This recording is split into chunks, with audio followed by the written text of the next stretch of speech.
Hello and welcome back to CK2 Warhammer. For those that missed the previous video in this series, due to the fact that I cannot go back to the 2.4.4 version of CK2, and which breaks the mod to my experience, we've upgraded to version 8.1 of the mod and basically restarted. We're gonna play things a little bit differently. I'm more focused in what? I have two holdings. Oh, interesting. Well, that means I've got more than enough troops to get into stuck in here. Let's see, what do I need? Centralization of dimosa'squest plus 2. I guess that's what I need. We'll wait till we can do that, which is in 2015, this year. Right, so we are basically establishing, well, I think they're technically whorehouses. All that kind of scheming stuff. We're gonna establish Lamian presence, which will give us a lot of good old cash. Yeah, so we've got one in the Imperial Reichland, we've got one in Averland, we've got one in Imperial Tabletop, we've got one in Imperial Midland, we need still one at Imperial Westmoreland, and I'm personally seducing the king of Bretonnian to send me money. So every year I gain about 100 gold extra. Ah, good, we've got the money. And we'll be starting to establish our Lamian presence over here. And yes, our next target will be these guys, Marienburg. Must be a trade city. I believe there's a German city of Marienburg. Alright, give me gold. Continue with my delights. 150 gold. That's really nice. So, establish presence. And Kislev, hello there. Establish presence. Oh, Osterland is next. After that, I've got a few more kingdoms to go through. Like this kingdom. And this kingdom. Perhaps the hobbits. And this kingdom here as well. And then I've got all the empire done. Okay, so what do we have here? You're an elf, but a third eye. You're a mutant. You're a follower of Siege. Level 2, chosen. Yes, so this has been refined a little bit. I might want to take a look at that eventually. I most likely will do that after I end the regular CK2 Whole Slot series. I don't know how far it's been worked out yet. Actually, might be able to take a look at this religion, because I want to do a corn one. Let's see, you are not a chosen of corn. See, this is where I start to struggle a itty bitty bit. Is this because she is a mage? Change the way the basic from more than one current stage, you just 8 them. Let's look at real quick. Find character, search all, which is gonna take forever. Hello there, the Red Duke. Okay, chosen. Let's see, chosen of Nurgle. Chosen of Siege. So there's only one chosen of each one right now. So we've got her, Queen Vala the Serpent, which is the chosen of Slanesh. Where do you... So you own that. Interesting. But there's only one chosen at a time. Well, I guess the interesting question is, who the hell are you? Where the hell do you reside? You are this guy. No, you reside within this guy. You're not the leader of the bunch, but you're the chosen of... Yeah, I have camp fever though. There's Nurgle around. Typhoid. You look like a chosen of corn. Ah, that's interesting. We might take a look at that at some point, see if we can become the chosen of corn. But first, we are vampires. We're now known as the Pious. Don't be insulting me. So, our first goal will most likely be, at some point, after we've established a lot of whorehouses around the world, to gain some prisoners and start building an abysmal terror. But first, so we gain another one of you. Why are most of these so shit? Right, laws. What is it? Let's see. 1/7/2015. I should already be able to do this now. I can change laws during Regency. Ugh. There's no rather gonna change the law. 1/7/2015. Okay, so we'll just establish the whole houses and work after that. So, extortion, whorehouses, everything. Basically, all stuff that is not really above water. Let my rule begin. We became arbitrary, which is just... No, we'll become just. Did we become just? We did not become just. Good. So, I need one more here. And one more here. And surprisingly enough, there's not a secondary kingdom in here. No. You're not a king. There must be more kingdom titles in there. That's an emperor.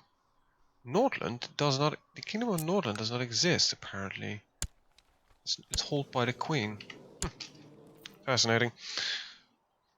Fascinating indeed. I'm surprised about her. She is elvish. No, she's human. Her culture looks surprisingly elvish. So, I've learned a little bit about the Bretonnians. They're a bit of a dick. So, okay, so I've had the short version of Bretonnian law, or fluff, depends how you want to call it. But basically, the peasants are really the one that will be fucked every day of the week by the nobility. The nobility basically own everything. Peasants need to pay taxes, a lot of it.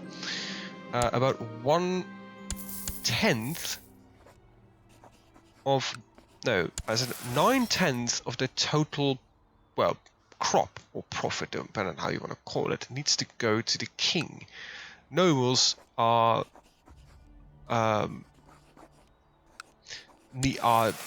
tasked basically to protect them, but they are like, I prefer to waiting for reinforcements of this.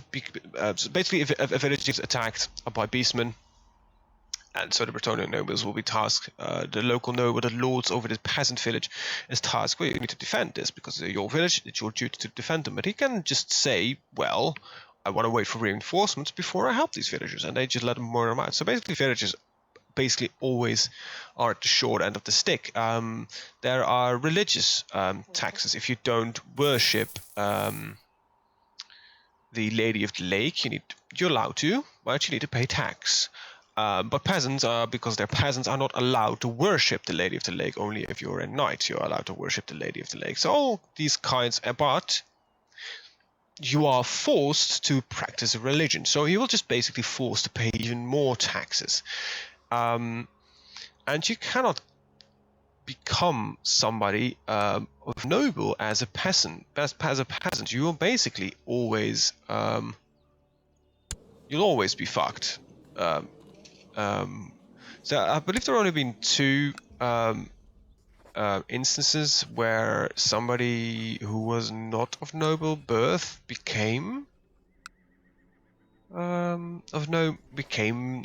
knighted. But in the next battle that was present, they basically got stabbed in the back and were killed. They were mysteriously died on the next battlefield with somehow a lot of stab wounds in their back. Really strange. So yes, it's these dark guys are all about honor and glory, but they're a bunch of cunts, I have got to say. They're pricks. They're weird, but that's the short story. I don't know. If you learning is basically illegal, and if you got to learn, somebody will basically says will task you to become learned, but you need to pay that guy that tasks you to become learned, all that kind of stuff. It's really strange. I'm probably butchering half the law here, but it's when I heard about this for the first time, I I was really surprised that people were even playing Bretonnian armies. Well, they might be playing them because their armies are really powerful, even though they are technically quite low tech because of the Lady of the Lake, the blessing that she has. There's a lot of fun theories about the Lady of the Lake. I believe in End Times they said she was an elf, but if you ignore End Times, which apparently quite a few people do, because End Times basically destroyed the entire world, and a lot of people were like, well, fuck that. But if you ignore that, you could argue that the Lady of the Lake is a minor chaos god, which makes things quite fun. But I sort of like the way the world works, the way that magic works in this. Magic merely happens because you think it will happen, and there is a powerful enough force behind that will basically ensures that it happens. Chaos gods only exist because people believe they exist. Now, I don't know about a Primal 4 if that's the case, but I know that Sigmar was once a man, but because people started worshipping him as a god, he basically became a minor chaos god. And being a chaos god doesn't mean you're good nor evil. It's a little bit of a grey area, but the Lady of the Lake could be argued to be a chaos god as well. All that kind of stuff. It's really weird. I think one of every god in existence is somehow eventually become a chaos god, except for the dwarves, where I'm not really sure about them. They've got 3 patron deities, ancestors basically, and the chaos, well, there's technically a 4th which belongs to the chaos dwarves, and the lizardmen don't really have any gods except for one, Xotep, which they basically revived or brought into existence when the Skaven clan pestilence came into Lustria. At first it was not really a problem, because Lustria was taking care of the Skaven, but they got help from, well, they think it's the Horned Rat, but you could argue that Nurgle had some influence there. But basically pestilence, they started rising up and actually beating back, and they panicked, so the Skinks started sacrificing people to Xotep, because there was a very minor tablet that mentioned this happening, and that Xotep would be the one to help. And the Slants were not really interested in that, because I don't really know why, but they didn't regard it as true prophecy, but the Skink priest did. So at some point they started fighting back Xotep, and it helped, and Xotep is, I think, now a chaos god. Interesting stuff. Sorry, I'm just, because of what I'm doing is not really any interesting on screen. I'm just basically re-representing the lore that I've been learning about this last week. Basically, there's I'll just give a quick shout out to Arch Warhammer. Just look him up, Arch Warhammer, ARCH Warhammer. He does a lot of lore videos and speculations about Warhammer Total War, and about just basically he gives you some general background information on the lore for a specific nation or race, and also talks about their armies, their units, and the way they function, and which is really good to listen to. I listen to it while I'm working. It's because it's just in the background you pick up a lot of stuff. It just makes things a lot more interesting. But it's bare bones. It's not all of it. I know some certain things have happened in this with certain races, and he did not mention it, but I think that because it would be too much fluff lore. Wait, why can I not send?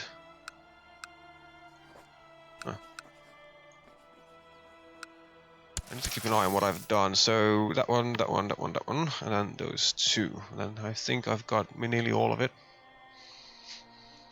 Then I can just start saving up some money, I guess.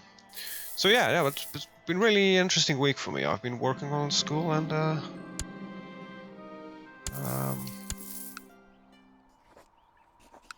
And learning a lot about Warhammer, and I'm getting more and more excited every single day about it. It's strange. Warhammer Fantasy never really pulled me in before. Was when more towards 40k, but now, well, basically there's a mod. It's been solely been, and well, the announcement of Warhammer Total War has a little bit to do with it, but it's a mod basically, and it's really flipped me around on my Warhammer preference. It's just several mechanics and several lore bits that there are in. I'm just interested about lore. Tabletop is still not really up my alley. It's I did play Blood Bowl, tabletop. I would like to play it, but it's very expensive, very, very expensive, and it's basically, it feels to me like either you surrender yourself to Warhammer and you start spending a lot of your time on it, and especially tabletop, or you just don't, because it's not, the investment that you make is big, and you can't just play like, I can, it's not like a video game where you pay $50 and after a week you're like, it was a bad investment and that's it. But because if you build a full Warhammer army, you pay, I don't know, several $100 for it at least, and then you need to paint all that stuff, so you invest tons and tons of hours of time into it as well, and so I personally would have this drive. Look, okay, now I've spent a lot of money on it. I need to continue doing this. I need to get this done, or I will never be able to look myself in the mirror again, because it's wasting so much money. You any good? Ugh, come on, stop getting these crap crackers. Okay, so I think we got the cream of the crop. I want you guys to come home. It's fine. I don't know how many granddaughters I have by now, but it must be a lot. You've got 2. You've got 5. You've been working with this is 5. You've also got 2. Let's see. Are we capable of replacing you yet? Probably are. So did I do you? Yes, I think I did. 2 more. Perhaps 3 more. Would be hilarious if I would. I don't think I can. I could. Well, that's interesting. Rumors reach that your new ruler of Bretonnian has succeeded in a grill quest. Well, pay me more money. Well, basically he becomes a grill knight, I think. He is drunk from the Holy Grill, as they would call it, which basically makes him very kick-ass. Yeah, look at that. This guy's becoming immortal. This is the reason why Bretonnia is still relevant, even though they hate magic and technology.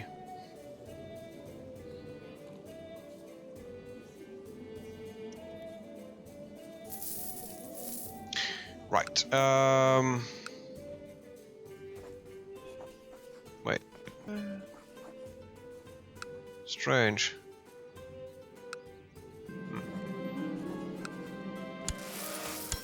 Alright. That one's done. I think I want to do one more. I cannot. Okay, so I cannot establish there. I'm not gonna only establish in the. Yes. I want this area, Skaven Blight, to become into the game. So I understand you cannot properly model Skaven in here, and I fear that they will not be able to do it properly in Total War as well. I wish they would really do, because I don't know if Skaven are confirmed, but Skaven are such a big part of the Warhammer universe and such a unique race that you really have to do it. But the problem is with Skaven is that, let's see, one of your orders destroyed by the witch hunters. Perhaps it's time to appoint a better protectors. It's their job to prevent things from happening. So the Imperium of... Okay, it's a bit taken from the Empire. Alright. So yeah, that's witch hunters for you. Because technically, if you look at Total War, you could Skaven armies could just exist. So several 20 stacks could just pop up near your capital, because there is a Skaven holding below your capital.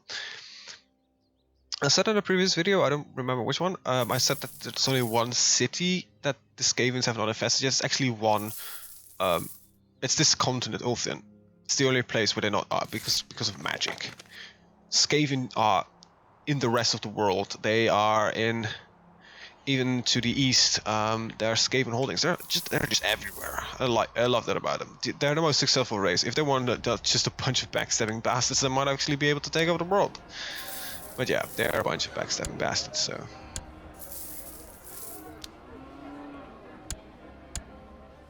Alright.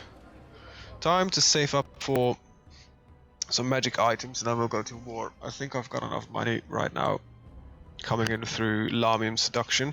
I will most likely send out some of my... let's see, can I...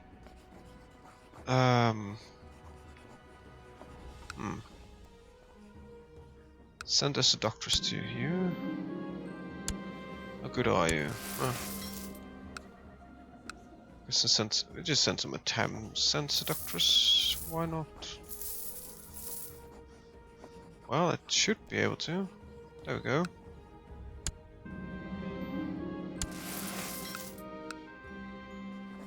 I will not be able to send a seductress to a child. There we go, let's see what happens, and I will just save up some money for some magical items. And on that note, I want to thank you guys for watching, and see you guys next time. Have a very good day. Bye-bye.